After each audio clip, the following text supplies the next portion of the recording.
Tchau, Bela! Seu podcast sobre tendência, comportamento e inovação nos mercados de beleza e bem-estar. Em agosto do ano passado, a Patti Smith, que é uma enfermeira aposentada do Tennessee, nos Estados Unidos, postou no Twitter sua nova cor de cabelo. Um azul cobalto com nuances de violeta para atingir os brancos. Desde então, as selfies dela acumularam mais de 360 mil curtidas. E o seu Twitter foi inundado com mulheres de mais de 50 anos compartilhando fotos de suas próprias colorações, variando de vermelho a fúcsia e azul ártico. O que você está achando sobre a tendência das mulheres assumirem os seus grisalhos ou pintarem com cores lúdicas os seus fios brancos? Bom, tô comemorando, né? Porque eu sou suspeita. Eu tenho uma mecha branca que eu tingi durante alguns anos, mas acho que faz mais de 10 que eu desencanei. E grisalho, né, gente? Não é uma mecha branca que fica estática, só cresce. Então eu acho muito legal quem consegue assumir, sobretudo porque essa não precisa ser uma decisão definitiva. Você pode se divertir com o seu cabelo, ficar grisalho um tempo, ficar de azul, cobalto no outro. Pode ser até que eu mude de ideia um dia, apareça o quê? Ruiva? Loira? Acho que tem que brincar quando quiser. Foi nos anos 70 que a moda punk trouxe pra gente todo um arco-íris de colorações de cabelo, rosa, verde, azul e assim por diante. E eu tenho percebido que desde 2015 tem uma tendência bem que a gente não esperava, do juvenile grey, né? Desse cinza que você vai vestir, independentemente da sua idade, vai pintar o seu cabelo de cinza, que ele parece mais acinzentado ainda do que um platinado, e que aí vira o jogo e começa a aparecer tanto mulheres muito jovens de cabelo cinza, quanto mulheres muito mais velhas de cabelos coloridos, né? Mas para além da diversão, a gente acompanhou ao longo da pandemia muitas mulheres experimentando deixar seus cabelos grisalhos. Eu sou Vânia Góes, jornalista, especialista em beleza e bem-estar, acompanho esse mercado de perto. Trabalho com Isa Deson, pesquisadora de tendência, que já chegou contando história, e a gente vai falar disso hoje, sobre esse movimento de deixar os fios grisalhos existirem e como que isso impacta e transforma o mercado de beleza.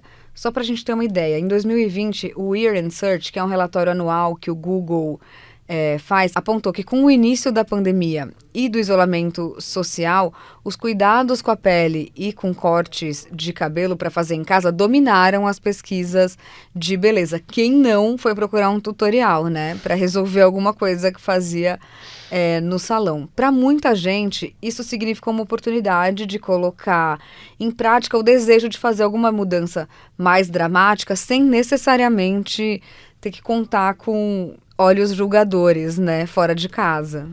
Total, e eu me diverti muito com o podcast da Michelle Obama, que saiu durante a pandemia, e ela fez acho que foi o segundo episódio, ela começa a comentar o drama da rotina de beleza dentro de casa, de aprender a fazer a depilação e tal. Eu achei isso totalmente louco, imaginar a Mrs. Obama passando pelos perrengues que eu também estava passando aqui. Tutorial no YouTube, depilação, a Michelle, né? Total, isso mostra, enfim, como a gente é refém, especialmente as mulheres, né? São reféns dessas obrigações estéticas. Antes da gente passar pela pandemia, cabelo branco, até atrelado a umas discussões sobre etarismo, né? A gente já estava conversando sobre o assunto, mas pouca gente considerava parar de tingir para experimentar um look novo. Muito pelo contrário, o cabelo branco sempre foi julgado como desleixo, falta de cuidado, mulheres que não são vaidosas, que não se preocupam com a aparência, como um look que não é nada atraente, que não é nada sexy.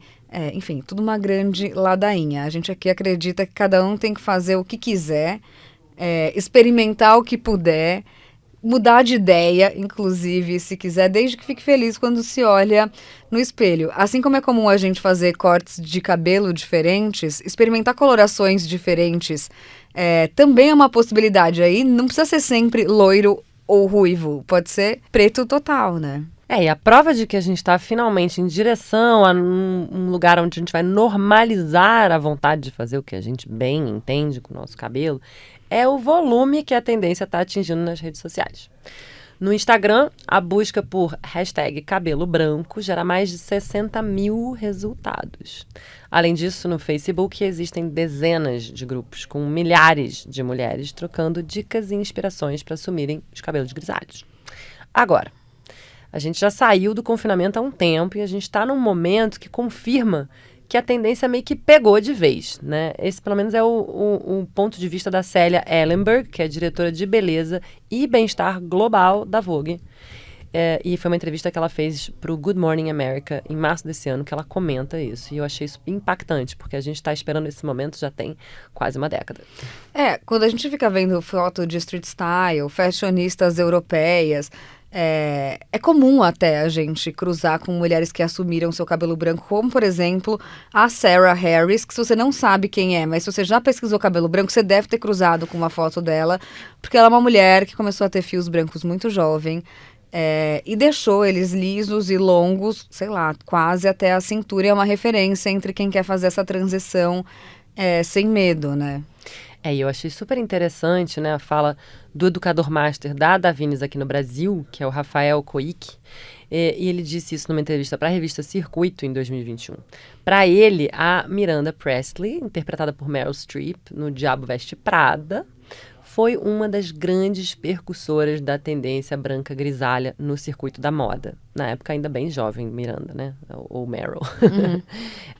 Porém, isso foi há 16 anos atrás. Ou seja, a gente precisou desse tempo todo para que o processo de transição capilar aumentasse entre as americanas. Isso é para a gente entender, às vezes, quanto que uma tendência demora mesmo para se desenvolver. Acho que tem uma outra porta-voz muito interessante, que é a Sarah Jessica Parker, que agora está com 57 anos. E é um bom exemplo de celebridade que é referência de estilo para as mulheres, que gostam de moda em todas as idades. E que vem tendo uma conversa muito boa sobre esse assunto. Ela estava falando para a Allure desse ano, a revista de beleza, para as pessoas pararem de dizer que assumir os cabelos grisalhos fazem dela uma mulher corajosa. E eu adorei esse statement, porque acho que inclusive o colorista dela faz um ótimo trabalho. Ela tá grisalha, mas ela também ainda tá meio loira.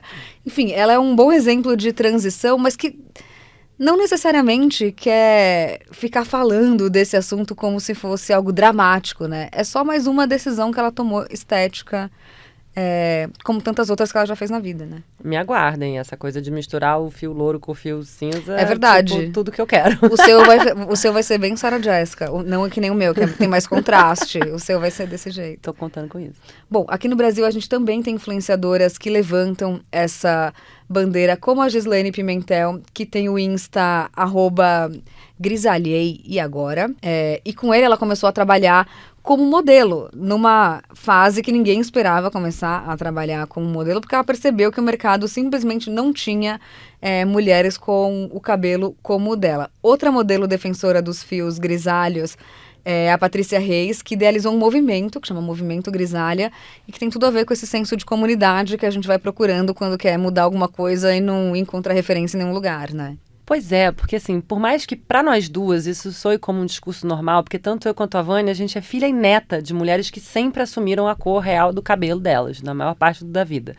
E a gente entendeu o quanto que era importante, né, essa representatividade de mulheres ativistas nessa causa. Então, vimos aí o caso da jornalista Lisa Laflamme, um dos nomes mais conhecidos no Canadá, e ela foi simplesmente desligada pelo canal Bell Media em agosto de 2022, e a alegação para isso foi a sua decisão de parar de pintar o cabelo de loiro durante a pandemia, gente. Não, ela passou pela pandemia, a gente está discutindo esse tema desde 2020, ela foi demitida esse ano por causa disso. Pois é, e a nossa teoria aqui é que o mercado de beleza e de cabelo, mais uma vez, foi majoritariamente pensado por homens, e se não por homens, muito é construído em imagens de estereótipos femininos que seduzem o imaginário masculino. Isso significa uma mulher sempre muito jovem, uma mulher que é incentivada pela indústria a não parecer velha, pois idade é sinônimo de falta de sex appeal, além de ameaçar o lucro absurdo que o mercado mundial de coloração de cabelo gera. E eu acho muito impressionante pensar nessa manipulação que o preconceito contra a idade gera entre as mulheres, né? Quando diversos homens grisalhos são sinônimo de puro charme. A gente estava falando que a gente nem lembra do Sean Connery ou do Richard Gere antes deles serem grisalhos. Eles sempre foram grisalhos e sempre foram os bonitões do cinema. Nunca foi uma questão a coisa do cabelo.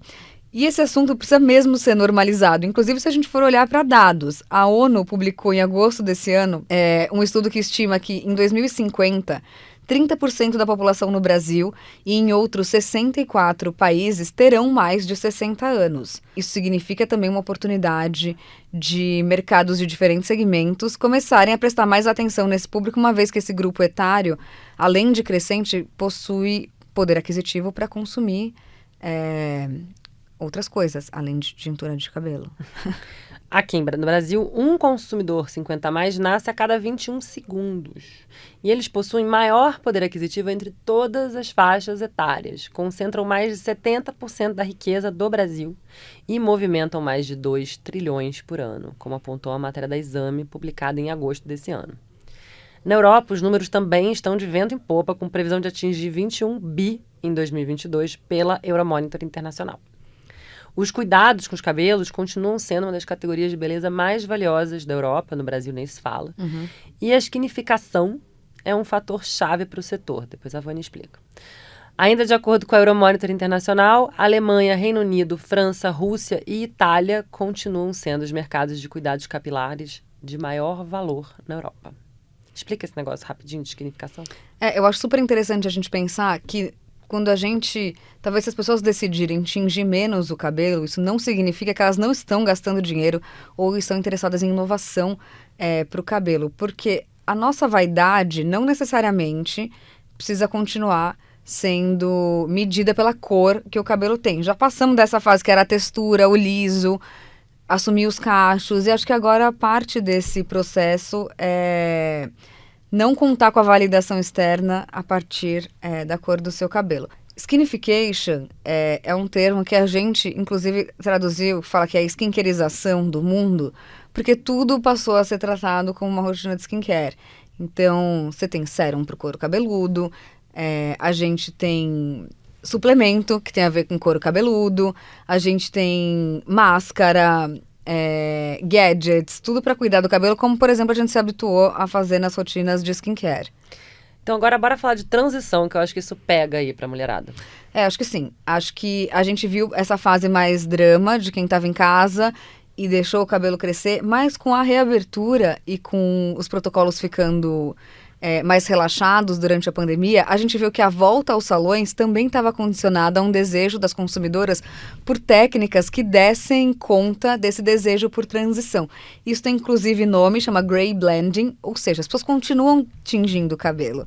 Elas só não estão escondendo os brancos. É meio que a Sarah Jessica Parker fez, que a Isa vai fazer quando ela começar a ter brancos. E, de acordo com o Pinterest, desde 2020, essa tendência vem crescendo, inclusive na preferência de mulheres negras. Inclusive, essa é uma ótima oportunidade para que o mercado pare de se incomodar com o desejo de algumas mulheres deixarem de serem reféns da coloração. Pois é, a gente amou inclusive o bafafá que rolou em agosto de 2021, quando a atriz Samara Filippo, com apenas 42 anos, apareceu com o cabelo belíssimo, inteiro grisalho. A transição foi feita a convite da L'Oréal Profissional, prova que hoje em dia não precisa mais passar pela fase zebra, que pode ser um grande motivo para muitas pessoas desistirem de uma nova cor. Andie MacDowell, Helen Mirren, Sharon Stone, Whoopi Goldberg foram outras belíssimas que andam causando aí impacto nos tapetes vermelhos. Com cabelo grisalho, natural e lindo, né? E os produtos? Vamos entrar um pouco nessa? Nessa nova onda grisalha, as marcas também notaram necessidades diferentes e de criar produtos específicos para essas consumidoras que estavam, por exemplo, fazendo transição no salão, com shampoo, condicionador e máscaras bem específicos. Essa é uma mudança gradual. Muitas marcas ainda posicionam os brancos e os grisalhos na mesma categoria dos loiros platinados, que, na nossa opinião, pode ser um pouco confuso. Uma perda de oportunidade de mercado. Porque o cabelo grisalho e o cabelo branco vai além da cor, né? Eles têm necessidades diferentes, de textura diferente, que acaba precisando de cuidados específicos. Eu acho que as marcas deviam se apropriar mais desses dois segmentos separadamente, porque também é uma oportunidade de atrair novos perfis de consumidoras que se sintam verdadeiramente representadas. Então, você tá lá brilhando, assumiu o seu cabelo branco, talvez você vai curtir comprar uma linha de produtos para o seu cabelo branco, não para um cabelo loiro, né?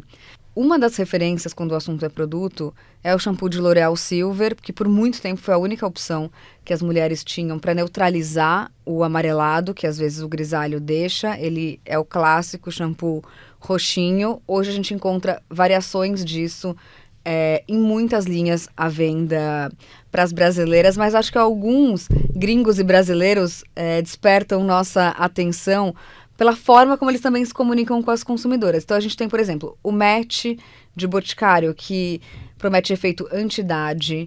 A gente tem lá fora o Luminous Conditioner da White Hot, que traz luminosidade no nome, que esse é um problema de cabelo grisalho, ele não tem o mesmo brilho do que antes.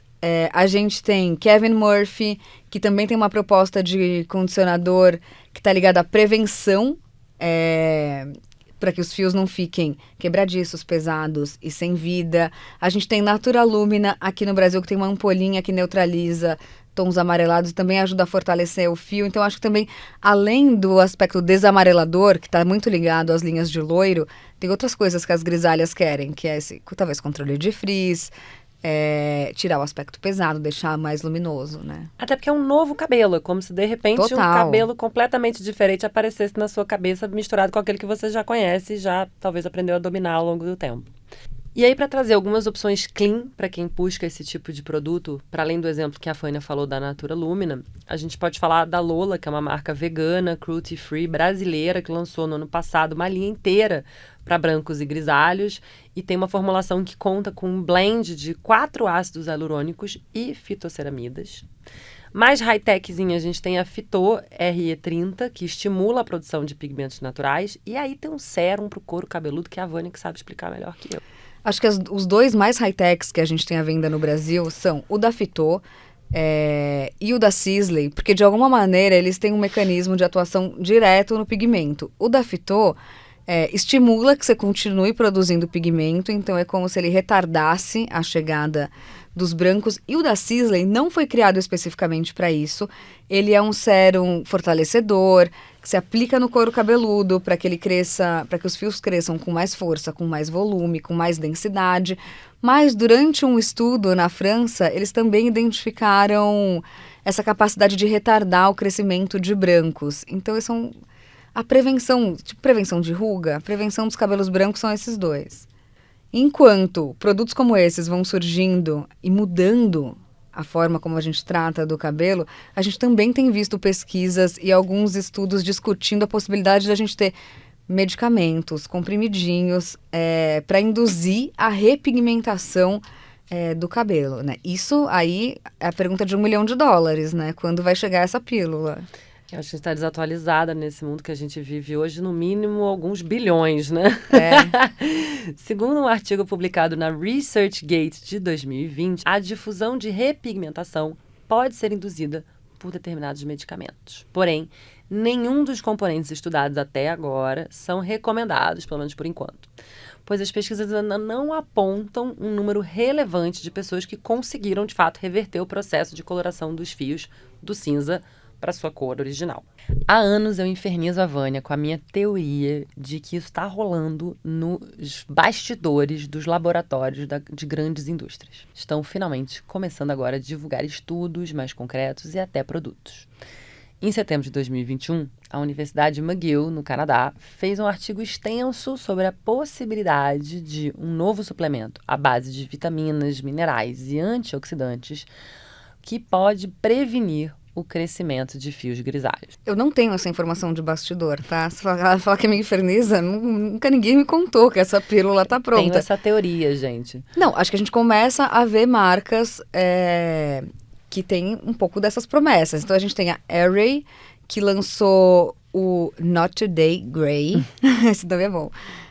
Hoje não, cinza. Que ainda está em estudos iniciais, mas o produto já mostrou benefícios como diminuir o processo de descoloração natural do cabelo e melhorar a qualidade do fio também por meio de vitaminas e minerais como B12, B10, cálcio e ferro, que ajudam a aumentar essa produção de melanina e retardar a perda da cor do cabelo. Tem a Neofolix Anti-Grey, Hair Tablets, que é um outro suplemento alimentar desenvolvido para combater o envelhecimento e manter a cor original dos fios. Agora, se você é do bastidor da indústria, ouviu a gente, não vamos reforçar o que a gente está tirando do skincare no cabelo, né? Anti-gray, anti-envelhecimento. A gente pode ser mais gentil com as grisalhinhas, vai. Pois é importante, né, deixar bem claro aqui que nenhum desses produtos especificou a pesquisa que levou até o desenvolvimento dessas composições, ou seja, não há garantia 100% certificada hoje. Portanto, as invenções tópicas ainda continuam no lugar de invenção científica maluca e sem muita garantia mesmo. Segundo a Euromonitor, o Brasil é o 4º país no ranking global de vendas de produtos de cabelo e em 2020 totalizou mais de 23 bilhões de reais em vendas. Então, a minha teoria sobre o fato de não termos pesquisas ou a divulgação delas tão concretas é porque as marcas e indústrias ainda temem perder uma fatia relevante de mercado caso as mulheres deixem de precisar de usar produtos de coloração e todos os subprodutos que decorrem desse processo, como os shampoos, as hidratações e outras coisas aí que são feitas para reter a coloração. Eu acho que isso pode fazer sentido, mas quando a gente olha para o mercado de coloração, é importante lembrar que talvez a maioria das mulheres tinja o cabelo porque gosta de uma nova cor de cabelo. Acho que tem muito mais loiras que amam ser loiras do que loiras que estão loiras para cobrir brancos, sabe? Acho que é bom a gente enaltecer essa possibilidade de diversão, de mudança que, por exemplo, a coloração de cabelo traz, para que as mulheres se olhem no espelho e se sintam gatas, sexys, gostosas, independente da cor de cabelo que elas tenham, né? Quero olhar e falar, meu cabelo tá lindo, tá hidratado, tá brilhante. Isso não tem nada a ver com ele ser grisalho ou castanho, né? E isso provavelmente não vai mudar, né, gente? Então, a gente queria agradecer quem ficou até aqui. A gente gravou esse episódio aqui nos estúdios do Iguatemi, nosso patrocinador master, com pesquisas da Larissa Nara e do Felipe Stoffa, que compõem um roteiro da Katrina Carta Kovarik. A trilha é do Alex Batista e a artezinha que vocês estão vendo aqui é da Núbia Lima. A produção é da Agência Arara e da Space House. Então, semana que vem tem mais. Não esquece que a gente também tá no Instagram, @tchaubela.podcast. Assina lá nosso Spotify para receber as notificações de quando a gente volta. E se você tem cabelo branco, quer falar sobre dores e delícias, pode mandar inbox, pode comentar no nosso Instagram que a gente vai bater esse papo, né? É isso. Quinta-feira tem mais. Até quinta. Tchau, Bela!